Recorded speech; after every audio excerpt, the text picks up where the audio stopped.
नमस्कार श्रोते हो, मी अभिवाचक श्वेता म्हसकर.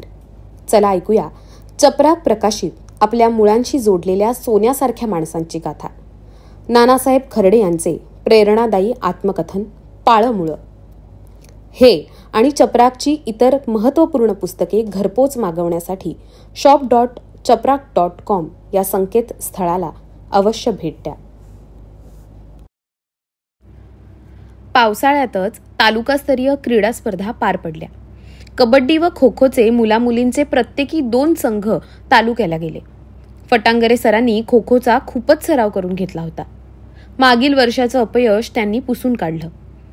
तालुका स्तरावर नवीन विजेत्याचा उदय झाला आणि त्याचबरोबर M फटांगरे या क्रीडा शिक्षकाची तालुका पातळीवर सगळ्यांना दखल घ्यावी लागली. मुलांच्या संघामध्ये सर्व खेळाडू 10वीच्या वर्गातीलच होते. मात्र मुलींच्या दोन्ही संघामध्ये आमच्या 9वीच्या वर्गातील 3-4 मुली होत्या. फटांगरे सर सर्वच खेळाडूंचा कसून सराव करून घ्यायचे. त्यामुळे 10वीला येईपर्यंत मुलं त्या खेळात विशेषतः खो खोमध्ये तरबेज होऊन जायची. यावर्षी मुलांच्या खो खो संघाचा तालुका स्तरावर 2रा क्रमांक आला. मुलींनी मात्र बाजी मारली. विद्यालयाच्या इतिहासात प्रथमच मुलींनी खो खो खेळात तालुकास्तरीय प्रथम क्रमांक पटकावून जिल्हा स्तरावर खेळण्यास पात्र ठरल्या. विद्यालयाला आनंदाची आणि उत्साहाची भरती आली. विजेत्या खेळाडूंकडे बघण्याचा दृष्टिकोन बदलला. खेळातील नैपुण्य त्या खेळाडूला प्रसिद्धीच्या शिखरावर नेऊ शकतं असं सर्वांना वाटू लागलं. त्यामुळे खेळाचा तास मुलांच्या आवडीच्या केंद्रस्थानी आला. आमचा वर्ग गावातील मुळगंगा देवीकडे जाणाऱ्या मुख्य गल्लीत विद्यालयाच्या कार्यालयाशेजारी भरत होता. त्यावेळची राजकारणातील वजनदार आसामी रामराव आदिक यांची सासूरवाडी चंदनापुरीतील रहाणे परिवारातली होती. रामराव आदिकांचे सासरे मुंबईला असत. बहुधा त्यांना मुलगा नसावा. गावाकडील त्यांचा देखणा घरवजा वाडा रिकामाच होता. संस्थेच्या पदाधिकाऱ्यांनी त्यांच्याशी संवाद साधून हायस्कूलला वापरण्यासाठी ती इमारत घेतली. तिच्यात संस्थेचं कार्यालय, स्टाफ रूम, प्रयोगशाळा आणि आमचा 9वीचा वर्ग याची व्यवस्था झाली. वर्गातून गल्लीत जाणाऱ्या येणाऱ्याकडे आमचं लक्ष असे. शाळेचं व्यवस्थापन मंडळ कम्युनिस्ट विचारसरणीचं होतं. खरं तर साऱ्या तालुक्यावरच साम्यवादी विचारसरणीचा पगडा होता. चंदनापुरी एका अर्थानं कम्युनिस्टांचा बालेकिल्ला होता. गावातील पर्वतनाना, गंगाधर रहाणे, धोंडीबा कढणे गुरुजी, दगडू रघुनाथ रहाणे, जगन्नाथ रहाणे गुरुजी, विठ्ठल कढणे सर, लहान म्हादू ही मंडळी साम्यवादाची कट्टर पुरस्कर्ती होती. त्यांनी 1962 साली जनता शिक्षण प्रसारक मंडळ स्थापन केलं आणि विद्यालयाची मुहूर्तमेढ रोवली. या विद्यालयात अगदी स्थापनेपासूनच शिवनाथ जाधव सर हे साम्यवादी विचारांनी भारावलेले शिक्षक काम करत होते. तालुक्यातील विविध चळवळी, मोर्चे, संप, धरणे, रास्ता रोको या आंदोलनांमध्ये त्यांचा सक्रिय सहभाग असायचा. वर्गातही कधीकधी ते भांडवलदारांविषयीचा तिरस्कार व्यक्त करीत. गोरगरीब, शेतमजूर, कामगार यांचा उद्धार केवळ साम्यवादी समाजरचनेतच होऊ शकतो असा विचार ते मांडत. त्यावेळी हे सगळं आमच्या डोक्यावरून जाई. याच काळात निळवंडे धरणाच्या आणि पाटाच्या कामांची चर्चा गावोगाव चाललेली असायची. म्हाळादेवी, निळवंडे की दिगंबर यावरून गावातील पारापारावर खल चाललेला असायचा. पण निळवंडे धरणाची नेमकी जागा कुणीच पाहिलेली नसायची. अशातच 5 ऑक्टोबर 1978 रोजी खांडगावला कपारेश्वर महादेवाच्या समोरील पडीक माळरानावर निळवंडे धरणाच्या पाटाच्या कामाचं भूमिपूजन होणार असल्याचं जाहीर झालं. या भूमिपूजनासाठी तत्कालीन मुख्यमंत्री शरद पवार आणि पाटबंधारे मंत्री गोविंदराव आदिक येणार होते. लोकांच्या अनेक वर्षांच्या मागणीला पाठबळ मिळणार होतं. पण झोळे, चंदनापुरी, हिवरगाव पावसा, निमगाव टेंभी, सावरगाव तळ या गावातील शेतकऱ्यांचं दुखणं वेगळंच होतं. निळवंड्याचा उजवा कालवा प्रवरेच्या काठानंच चालला होता. मात्र तालुक्यातील प्रवरेच्या उजव्या हाताला असलेल्या जिरायती पट्ट्याला या कालव्याचं पाणी मिळणार नव्हतं. कालवा तालुक्यातून नदीकाठानंच नेऊन संगमनेरचा दुष्काळी भाग पाण्यावाचून वंचित ठेवायचा आणि हेच पाणी श्रीरामपूर तालुक्यासाठी वापरायचं असा पाटबंधारे मंत्री गोविंदराव आदिक यांचा डाव आहे अशी चर्चा पंचक्रोशीत पसरली. कम्युनिस्टांनी यावर रान उठवलं. यात जाधव सर, पर्वतनाना, GD रहाणे, बाळकृष्ण गडाख, झोळे गावातील भीमाजी काळे, गिरजू येवले, विष्णू मुक्ता बाळे ही विडी कामगार मंडळी अग्रणी होती. 5 ऑक्टोबरला पंचक्रोशीतील सर्वच शेतकरी, शेतमजूर, विडी कामगार, पोरा बाळांसह मोर्चानं घोषणा देत भूमिपूजनाच्या ठिकाणी गोळा झाले. आमच्या शाळेतील आम्ही मुलंही या कार्यक्रमासाठी चंदनापुरीहून चालत जाऊन सामील झालो होतो. 11 वाजता मंत्र्यांचं हेलिकॉप्टर उतरलं. त्यांनी शेतकऱ्यांचा भव्य मोर्चा मुख्य सभामंडपापासून बाजूला असलेल्या पडीक जमिनीवर उभा असलेला बघितला. मोर्चेकरी मोठ्या मोठ्यानं घोषणा देत होते. पोलिसांचा बंदोबस्त होता. मुख्य मांडवात अधिकारी आणि कार्यकर्ते वगळता कुणीच नव्हतं. सभामंचावर मुख्यमंत्री विराजमान झाल्यानंतर त्यांनी गोविंदराव आदिक यांना मोर्चाचं निवेदन स्वीकारण्यास सांगितलं असावं. ते मोर्चाला सामोरे आले, पण मोर्चेकऱ्यांनी त्यांच्याकडे निवेदन देण्यास नकार दिला. आमचा तुमच्यावर विश्वास नाही, तुम्हीच आमचं पाणी पळवून नेत आहात. तेव्हा मुख्यमंत्र्यांनी स्वतः निवेदन स्वीकारण्यास यावं अशी मागणी त्यांच्याकडे केली. गोविंदराव आदिकांनी मुख्यमंत्र्यांना ही गोष्ट सभामंचावर जाऊन सांगितली आणि स्वतः मुख्यमंत्री शरद पवार स्टेजच्या खाली उतरून चालत मोर्चाला सामोरे गेले. त्यांचं म्हणणं ऐकून घेतलं. त्यांच्या मागण्यांवर विचार करण्याचं वचन दिलं. त्यानंतर मोर्चातील सर्व शेतकरी, स्त्री पुरुष मंडपात जाऊन बसले. भूमिपूजनाचा कार्यक्रम संपल्यावर आम्ही सारे विद्यार्थी पुन्हा शाळेत येऊन बसलो. मुख्यमंत्र्यांनी शब्द दिल्यानुसार कालांतरानं या कालव्याची मोजणी झोळे, हिवरगाव, निमगाव, टेंभी या गावातील शिवारातून झाली आणि त्यांना न्याय मिळाला. पण या आंदोलनात अग्रभागी असलेल्या चंदनापुरी गावाला तांत्रिक प्रतिकूलतेमुळे पाण्याचा लाभ मिळू शकणार नव्हता. दिवाळीच्या आधी 6 माई परीक्षा झाली. दिवाळीनंतर दुसऱ्या सत्रात संगमनेरला तालुकास्तरीय महाविद्यालय शाळा समूह योजनेअंतर्गत वक्तृत्व व निबंध स्पर्धा होती. गवांदे सरांनी माझी व 10वीतील विद्यार्थी सुभाष कुटे याची स्पर्धेसाठी निवड केली. ज्ञानमाता विद्यालयात स्पर्धा झाल्या. या वक्तृत्व स्पर्धेत पहिला क्रमांक आल्यानं मानाची ढाल आमच्या विद्यालयाला मिळाली. पुन्हा विद्यालयाच्या फलकावर नाव झळकलं. चंदनेश्वर विद्यालयाची जबरदस्त घौडदौड. तालुकास्तरीय वक्तृत्व स्पर्धेतील लखलखता तारा नानासाहेब खर्डे प्रथम क्रमांक. विज्ञान कथालेखक भालबा केळकर यांच्या हस्ते पारितोषिक वितरणाचा कार्यक्रम पार पडला. 1979 हे 10वीचं वर्ष सुरू झालं. आयुष्याला कलाटणी देणारं अतिशय महत्त्वाचं वर्ष. या वर्षी खूप अभ्यास करायचा होता. 10वीच्या निकालावरच पुढील आयुष्य कसं जाणार ते ठरणार होतं. हायस्कूलमधील ध्येयवेडे शिक्षक गवांदे सर, फटांगरे सर तयारीतच होते. दोघांनीही रात्रीचे तास घ्यायला सुरुवात केली. आठवडाभर चंदनापुरीलाच राहायचं. चंदनापुरी गावातच एका वाड्यात वर्गातील 4 मित्र खोली घेऊन राहायला लागलो. खोलीत लाईटची सुद्धा सुविधा नव्हती. म्हणून शेजारच्या घरातून 10 रुपये महिन्यानं लाईटचा एक बल्ब मिळवला. रात्री गवांदे सर, फटांगरे सर जादा तास घेत. गवांदे सरांनी बीजगणित आणि भूमितीमध्ये एकही मुलगा नापास होणार नाही इतकी तयारी करून घेतली.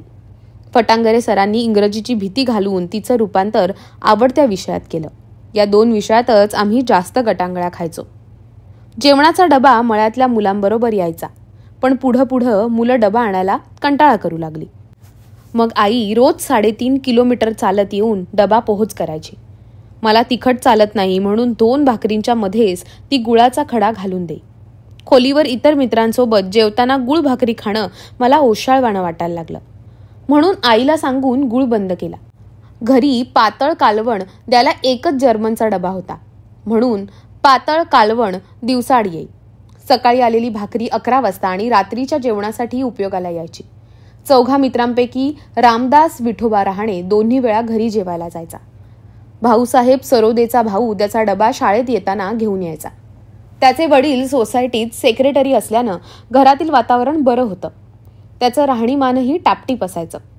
उरलेला 4था जोडीदार दत्तू सुदामा रहाणे हा सामान्य विद्यार्थी होता, पण त्याची घरची परिस्थिती चांगली होती.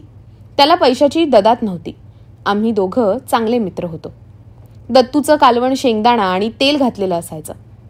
माझ्या कालवणापेक्षा ते अधिक चवदार होतं. दत्तू भोळा मित्र होता. मला सोडून तो जेवायचा नाही. उन्हाळ्यात कालवण आंबून जातं म्हणून त्याच्या आईनं दत्तूला काचेच्या बाटलीत दूध पाठवायला सुरुवात केली. रोज दुधाची बाटली आणि जेवणाचा डबा त्याचा भाऊ खोलीवर ठेवून जायचा. सकाळी 10:30 वाजता जादा तास संपून आम्ही खोलीवर जेवायला यायचो व 11 वाजता नियमित वर्गात जाऊन बसायचो. कालवण भाकरीबरोबर दत्तूनं दूध घ्यायला झाकण उघडलं की दुधाच्या ठिकऱ्या ठिकऱ्या झालेल्या असायच्या. तोंडानं चकचक करून ते बाहेर फेकून द्यावं लागे. सलग 5 दिवस त्याच्या आईनं तिच्या लेकरासाठी पाठवलेलं दूध त्यानं फेकून दिलं. त्याला त्याच्या आईच्या अस्वच्छतेचा खूप राग आला. शनिवारी दुपारी शाळा सुटल्यावर तो घरी गेला आणि आईला खडसावलं, तू बाटली नीट धूत नसल्यामुळे रोज दूध नासून जातंय. मला एकही दिवस ते खायला मिळालं नाही. मी ते रोजच फेकून देतोय. आपला मुलगा घरून बाटलीत दिलेलं दूध रोज फेकून देतोय हे ऐकल्यावर त्या माऊलीनं कपाळाला हात लावला आणि दत्तूला म्हणाली, अरे माझ्या दैवा, मी तुला बाटलीत दूध पाठवलंच नाही. या एवढ्या उन्हाळ्याच्या दिवसात दिवसभर दूध टिकणारच नाही. अरे बाबा, तुला मी रोज ताक पाठवत होते. सगळा प्रकार लक्षात आल्यावर भोळा दत्तू मग हसायला लागला. आई खोलीवर डबरं, खरं म्हणजे भाकरीचं पेंडकं ठेवून जायची. एक दिवस मी शेजारच्या बाईंना सांगून आईला मी खोलीवर येईपर्यंत थांबायला सांगितलं. 10:30 वाजता आम्ही खोलीवर आलो. मग मी आईला दादाला सांगून मला 2 चट्ट्या पट्ट्याच्या अंडरपॅन्टी घ्यायला सांगितल्या. आठवड्याभरानं मला 10वीत आल्यावर पहिल्यांदा नव्या कोऱ्या अंडरपॅन्टी लाभल्या. 10वीचा अभ्यास चालू असतानाच पावसाळी क्रीडा स्पर्धांचं वारं वाहू लागलं. आता विद्यालयात 5वी ते 10वी असे वर्ग भरायला सुरुवात झाली होती. 6ही वर्गांचा परिपाठ प्रार्थना ओढ्याच्या काठावरील महादेवाच्या देवळाजवळील मैदानावर पार पडे.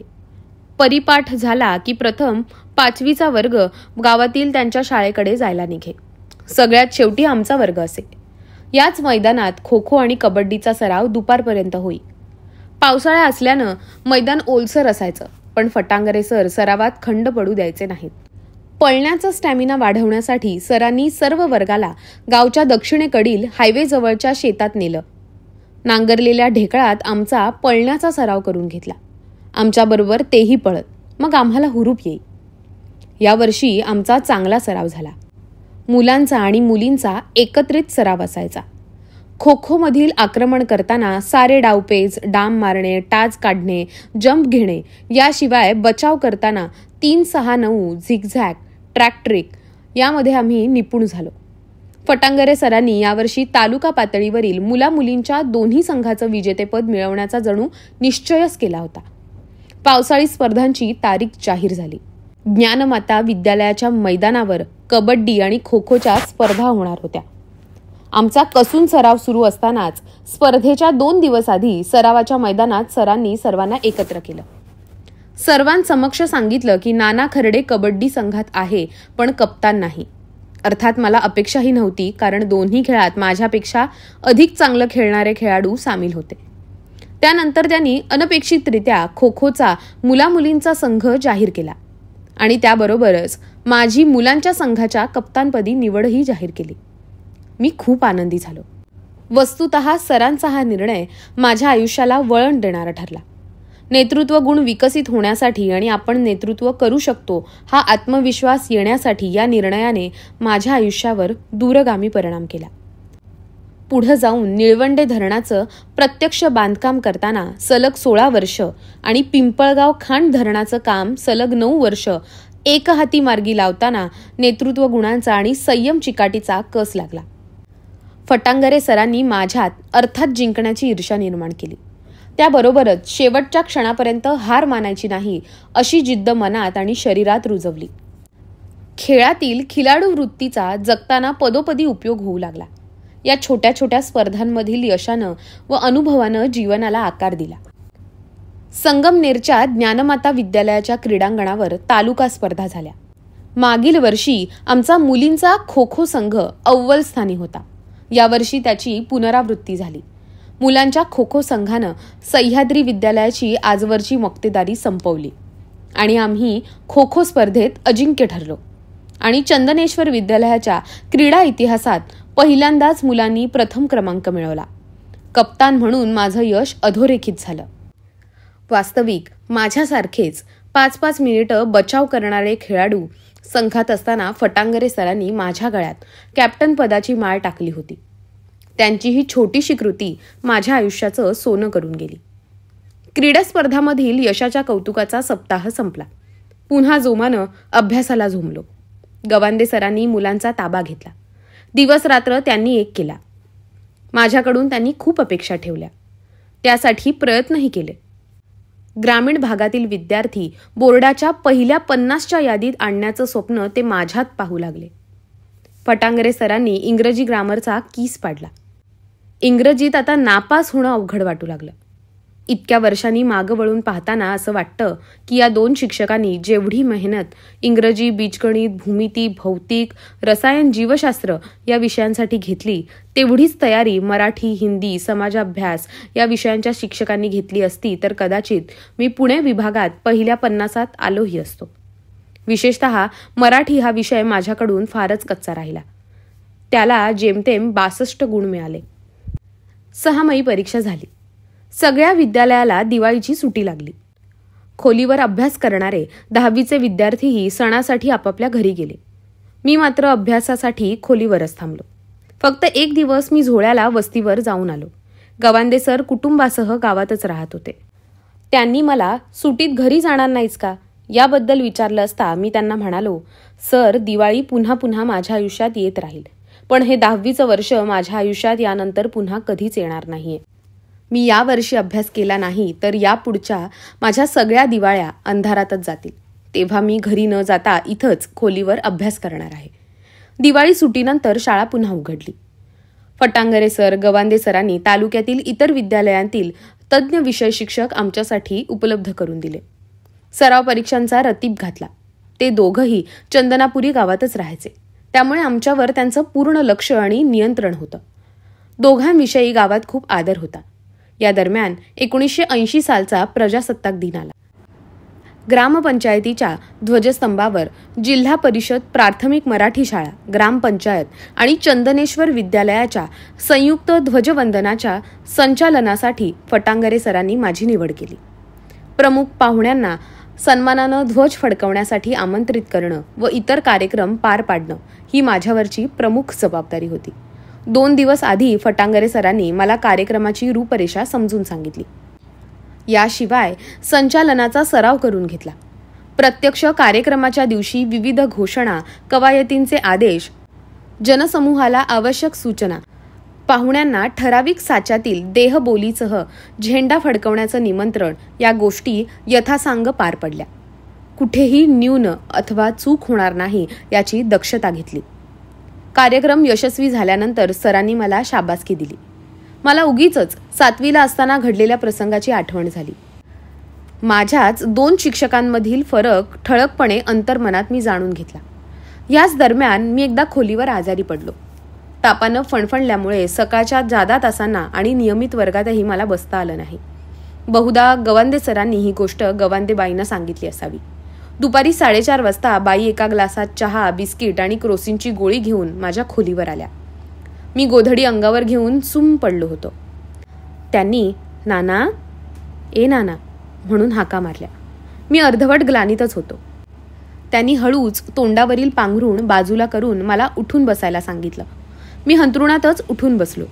हातातील तापाची गोळी त्यांनी पाण्याच्या घोटाबरोबर घ्यायला लावली. नंतर चहाबरोबर बिस्किटं खायला दिली. थोडा वेळ थांबून ती माऊली निघून गेली. अर्ध्या तासानं मला दरदरून घाम फुटला आणि त्यानंतर माझा ताप उतरला. दुसऱ्या दिवशी सकाळी मी जादा तासांना हजर झालो. चंदनापुरीला खोलीवर असताना शेजारीच सदाशिव रहाणे यांचा परिवार राहत होता. या परिवारात त्यांच्या पत्नी राधाबाई, 11वीला असणारा थोरला मुलगा विलास, 9वीला असणारा दुसरा मुलगा सुनील आणि 6वीत शिकत असलेली सुवर्णा असा पंचकोनी संसार होता. राधाबाईंना त्यांची मुलं बाई म्हणत. मीही त्यांना बाईच म्हणायचो. माझ्यावर त्यांनी पुत्रवत माया केली. खोलीवर असताना असंख्य वेळा माझ्या घरून डबा आलाच नाही, पण बाईंनी मला कधीच उपाशीपोटी झोपू दिलं नाही. सकाळी उठल्यावर त्यांच्याच घरातील मिसरीनं मी वर्षभर दात घासले. चंदनापुरी गावात पाण्याची मोठी बोंब होती, पण रोज सकाळी निदान चूळ भरून तोंड धुण्या इतकं कोमट पाणी मला त्यांनी न चुकता दिलं. सकाळी चहा आणि त्यांच्या मुलांबरोबरच जो असेल तो नाश्ता नित्यनेमाने दिला. एकदा शनिवारी दुपारनंतर घरी जायचं म्हणून कोणाचाच डबा आला नाही. ऐनवेळी गवांदे सरांनी संगमनेर खुर्दच्या गुंजाळ सरांचं व्याख्यान ठेवलं. जादा तासांसह शाळा सुटायला दुपारचे 2 वाजले. 3 वाजता व्याख्यान होतं. जेवणासाठी रामदास घरी जाऊन आला. भाऊसाहेब सरोदे सायकलवर कुठेतरी जाऊन थोडंफार पोटात ढकलून परत आला. दत्तूची आणि माझी पंचायत झाली. थोड्या वेळानं दत्तूचीही सोय झाली. 2:30 वाजले होते.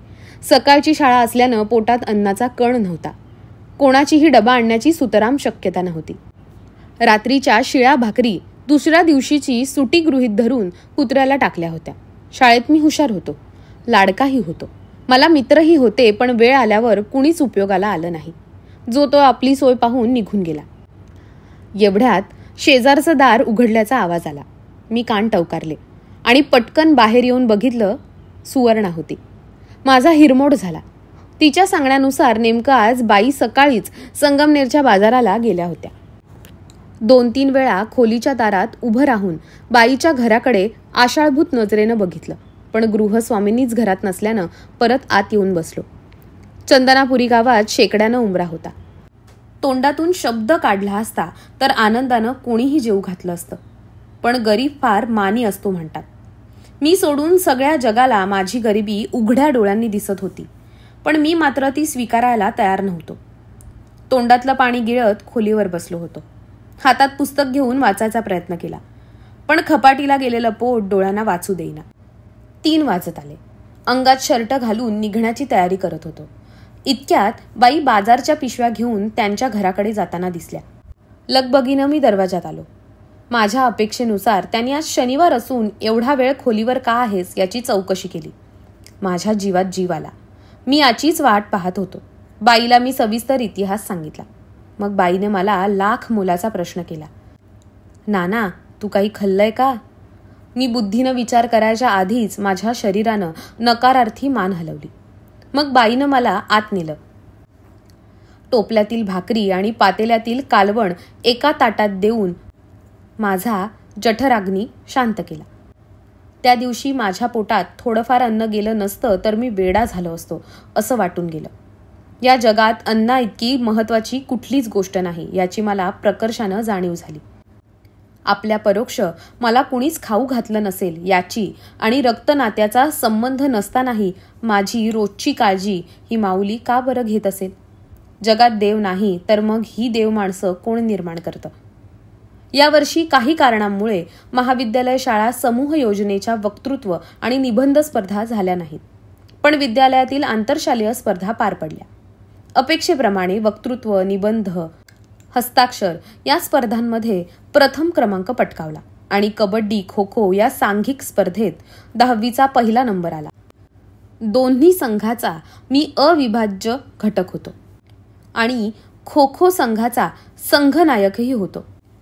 विद्यार्थी दशेत अनन्यसाधारण महत्त्व असलेला विद्यालयाचा बक्षीस वितरण कार्यक्रम संगमनेरातील प्रथितयश उद्योगपती ओमकारनाथ मालपाणी यांच्या हस्ते पार पडला. व्यक्तिशः मला गुणवत्तेची खूप प्रमाणपत्र आणि बक्षिसं मिळाली. विविध स्पर्धांमधील आणि शालेय अभ्यासक्रमातील प्रत्येक विषयाची प्रथम क्रमांकाची सारी बक्षिसं माझ्या नावावर पडली. या कार्यक्रमात ओमकारनाथ मालपाणी यांच्याकडून विद्यालयाला मोठ्या देणगीची अपेक्षा होती, पण प्रास्ताविकात जाधव सरांनी भांडवलदारांवर टीका करण्याचा सूर लावल्यामुळे त्यांनी हात आखडता घेतला अशी चर्चा शिक्षक वृंदात पसरली. मार्च महिन्यात 10वीची परीक्षा सुरू झाली. बरीच मुलं आधीच संगमनेरला खोलीवर गेली होती. गावातील वरच्या वर्गातील 2 रंगार गल्लीतील एका खोलीवर राहत होते. 10वीच्या परीक्षा सुरू झाल्यावर त्यांना सुट्ट्या दिल्या होत्या. मी परीक्षेच्या आधी 1 दिवस गावातीलच या विद्यार्थ्याच्या खोलीवर गेलो. खोलीवर मी एकटाच होतो. परीक्षेच्या दिवशी सकाळी जेवणाचा डबा आला नाही. दादाला माझी खोली माहीत नव्हती. ज्याच्याजवळ डबा दिला त्या माधव वाळेंनाही खोली सापडली नाही. मी उपाशीपोटी रंगार गल्लीतून ज्ञानमाता विद्यालयात अनवाणी चालत जाऊन पहिला पेपर दिला. परत खोलीवर आलो. जेवणाचा डबा नव्हताच. खिशात एकही पैसा नव्हता. माधव वाळेंना शोधत स्टँडवरील चहाच्या टपरीवर आलो. त्यांनी घरून आणलेला डबा माझ्या स्वाधीन केला आणि त्याबरोबरच 2 रुपयांची तांबडी नोट वेळा काळाला खर्चायला दिली. खोलीवर जाऊन जेवून घेतलं.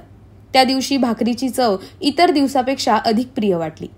सख्खे मामा अशोक चौकात राहत होते, पण त्यांच्याकडे जाऊन मदत मागण्याची इच्छा मनात आली नाही. 10वीचे पेपर देऊन घरी आलो. परीक्षेसाठी ज्यांच्या खोलीवर राहिलो त्या खोलीला महिना 30 रुपये भाडं होतं. मी 10 दिवस खोलीवर थांबलो होतो आणि 10 दिवसांचं भाडं देण्या इतपतही पैसे माझ्याकडे नव्हते. त्यामुळे भाड्याचे पैसे देऊ शकलो नाही. त्यांनीही माझ्याकडे मागितले नाहीत. यथावकाश 10वीचा निकाल लागला. संगमनेरच्या मेन रोडवरील तलवार प्रेसमध्ये आपला परीक्षा क्रमांक एका चिठ्ठीवर लिहून 1 रुपया दिला की फक्त एकूण मार्कांसह पास नापास ते लिहून देत. मी संगमनेरला जायच्या आधीच मित्रांनी माझा निकाल बघितला होता. मला 81% गुण मिळाले होते. अर्थात विद्यालयात पहिला आलो होतो. विद्यालयाचा एकूण निकाल 92.59% लागला होता. विद्यालयातील प्रथम क्रमांकाच्या विद्यार्थ्यानं पहिल्यांदाच 80चा टप्पा पार केला होता. सारी स्टाफ रूम खुश होती. विशेषतः गवांदे सर आणि फटांगरे सर जाम खुश झाले होते. विशेष म्हणजे माझ्याकडे इंग्रजीचं क्रमिक पुस्तक नसतानाही वार्षिक परीक्षेला 92 गुण मिळाले होते. मी पण आनंदी झालो. पंचक्रोशीत मी हुशार विद्यार्थी म्हणून प्रसिद्ध पावलो. पुढं काय करायचं हे नक्की ठरलं होतं. माझ्या पुढच्या वर्गातील मधुकर रहाणेनं म्हणजे आजच्या प्रख्यात क्रिकेटपटू अजिंक्य रहाणे यांचे वडील, त्यानं मुंबईला तंत्रनिकेतनमध्ये स्थापत्य अभियांत्रिकीच्या पदविका अभ्यासक्रमाला म्हणजेच डिप्लोमाला प्रवेश घेतला होता. आपणही 3 वर्षांचा अभ्यासक्रम पूर्ण करून इंजिनियर होऊ म्हणजे सरकारी खात्यात नक्की नोकरी मिळेल असा विचार करून मी प्रत्येक तंत्रनिकेतनला 15 पैशाचं पोस्टकार्ड पाठवून प्रवेश अर्ज पाठवण्यास सांगितला. पुणे, कराड, कोल्हापूर, लातूर, नाशिक या 5 ठिकाणाहून आलेले अर्ज पूर्ण भरून परत त्या संस्थेच्या नावानं पोस्टात टाकले. प्रत्येक अर्जाबरोबर 1 रुपयाची पोस्टल ऑर्डर जोडावी लागली. याशिवाय अर्जातच नमूद असलेल्या वैद्यकीय प्रमाणपत्रावर डॉक्टरांची सही शिक्का घेण्यासाठी 1 रुपया मोजावा लागला. याशिवाय पोस्टेजचाही खर्च आला. बराच खर्च झाला. जून संपला. जुलै अर्धा संपला. तरीही मला कुठल्याच पॉलिटेक्निकचा प्रवेश कॉल येईना. हे शैक्षणिक वर्ष वाया जातं की काय या भीतीनं मी 20 जुलै 1980ला सह्याद्री ज्युनियर कॉलेजमध्ये सायन्स शाखेत प्रवेश घेतला. पुणे विभागीय मंडळात त्यावेळी 9वा आलेला प्रमोद देशमुख आणि मी एकाच बेंचवर बसू लागलो. 1980च्या 1 ऑगस्टला लोकमान्य टिळकांची पुण्यतिथी आली. प्रमोद भाषण मंडळाचा सचिव होता. सह्याद्रीला तालुक्यातील सर्व गावातील विद्यार्थ्यांनी प्रवेश घेतलेला होता. माझ्याही अनेक वर्गमित्रांनी प्रवेश घेतला होता. त्यांनी मला भाषण करायचा आग्रह केला. मीही उत्साहाच्या भरात अकलेचे तारे तोडले. कमळातून जसा चिखल बाहेर येतो तसा लोकमान्यांचा जन्म चिखली या गावी झाला. मी टरफले खाल्ली नाहीत म्हणून मी शेंगा वेचणार नाही अशी पाणीदार वाक्य बाणेदार भाषणात बोलून गेलो. भाषण संपल्यानंतर आपल्या गावकऱ्याचं भाषण पडायला नको म्हणून चंदनापुरीच्या सर्व उपस्थित मुलामुलींनी टाळ्यांचा कडकडाट केला. शनिवारी ही घटना घडली आणि घरी आलो तर कोल्हापूरच्या पॉलिटेक्निकचं प्रवेश कॉलचं पत्र पोहोच झालं होतं. सोमवारी सह्याद्रीत जाऊन चंदनेश्वर विद्यालयाचा शाळा सोडल्याचा दाखला मिळवला. 7 ऑगस्ट 1980ला कोल्हापूरच्या पॉलिटेक्निकमध्ये स्थापत्य अभियांत्रिकी शाखेत प्रवेश निश्चित केला आणि यथाअवकाश कॉलेजला सुरुवात झाली. इथून पुढं माझी खऱ्या अर्थानं कसरत सुरू झाली. मला सकाळीच काहीतरी खायला असावं म्हणून घरी आईनं रव्याचे लाडू बनवले. गव्हाच्या पिठाच्या गोड कात्र्या बनवण्याचं तिच्या मनात होतं, पण तळायला मोठी कढई नव्हती. तेव्हा ती संगमनेरला माझ्या मामाच्या घरी स्वयंपाकाचे सारे जिन्नस घेऊन गेली. तिथं मामीच्या स्वयंपाकघरात आईनं गव्हाच्या पिठाच्या कात्र्या किंवा माझ्या भाषेत शंकरपाळ्या बनवल्या. हे सगळे जिन्नस माझ्याबरोबर सूटकेसमध्ये भरून कोल्हापूरला दिले. शंकरपाळ्याचा मला चांगला उपयोग झाला, पण लाडू खाताना मात्र माझा कस लागला.